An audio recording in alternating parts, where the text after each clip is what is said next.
Okay, let's add in all those dry ingredients. In they go. And add in then that vanilla. Oh, yum. Now in with the wet ingredients. And we're going to give that a good mix up.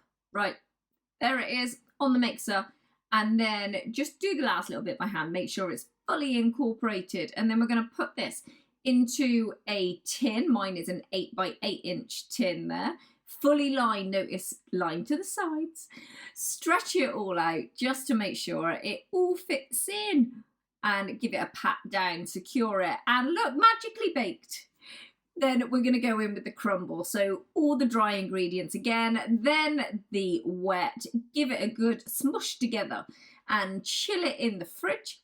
And then we're going to pour the mincemeat on. You can make your own or buy it from a jar like I did because I was cheating. Make sure it's all level and smoothed out.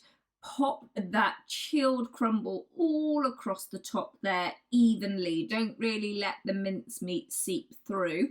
You can add more if you prefer more crumble. I've given just the general recipe there. Pat it down, secure those edges right in, and then we're going to bake. Wow, look at that.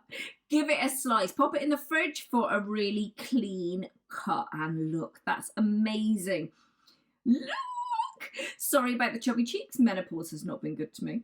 And yum, yum.